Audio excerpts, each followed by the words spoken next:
यह वीडियो करोड़ों हिंदुओं के सेंटिमेंट को हर्ट करेगा। इस अकेले इंसान ने हमारी गंगा नदी की उस कड़वी हकीकत को उजागर किया है जिसे हम सबसे छुपाया गया। गौर से सुनिएगा, इसका नाम जेरेमी वेंड है। यह एक मशहूर बायोलॉजिस्ट है जो दुनिया भर में घूमकर समुद्री जीवों पर रिसर्च करता है। हाल ही में जब वह भारत आया और उसने गंगा के पानी की जांच की तो उसमें फिकल कॉलीफॉर्म बैक्टीरिया पाए गए। इसका सीधा सा मतलब है कि पवित्र गंगा का पानी इंसानी मल मूत्र से भरा हुआ है। सुरक्षित पीने के पानी में इस बैक्टीरिया की मात्रा शून्य होनी चाहिए और अगर आप सिर्फ तैरना भी चाहते हैं तो यह 500 से कम होना चाहिए। लेकिन हमारी गंगा में यह आंकड़ा 82,000 को पार कर चुका है। यानी इस पानी को पीना तो दूर, इसमें डुबकी लगाने मात्र से आपको हैजा, टाइफाइड और पेचिस जैसी घातक बीमारियां हो सकती है। जब जेरेमी ने अपनी रिमोट कंट्रोल सबमरीन को गंगा की गहराइयों में उतारा तो देखा कि नीचे सिर्फ प्लास्टिक का अंबार और कचरा है। कुछ ही मिनटों में उसकी सबमरीन का पंखा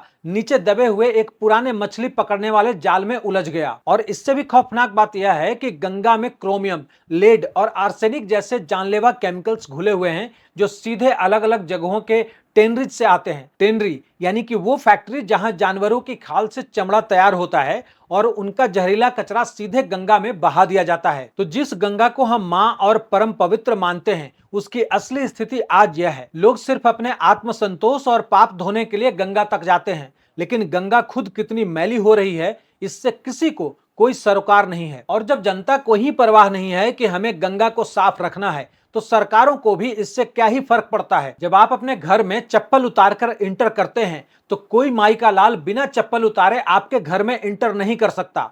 आज शायद जापान इसलिए इतना साफ सुथरा है क्योंकि वहां के लोग खुद जिम्मेदारी लेते हैं और हमारे यहाँ के लोग भी जिम्मेदारी लेते हैं, लेकिन इतनी गंदगी फैलाकर। आखिर में बस दिल से एक ही बात निकलती है कि जब आप विदेशी नदियों को देखते हैं जिन्हें सिर्फ एक नदी माना जाता है, कोई मां नहीं, और फिर आप अपने देश की इस बदहाल नदी को देखते हैं जिसे हम गंगा मां कहते हैं, तो रूह कांप जाती है। इसे साफ रखना आपकी और हमारी जिम्मेदारी है। हर तरफ सरकार को बुरा भला मत बोलिए।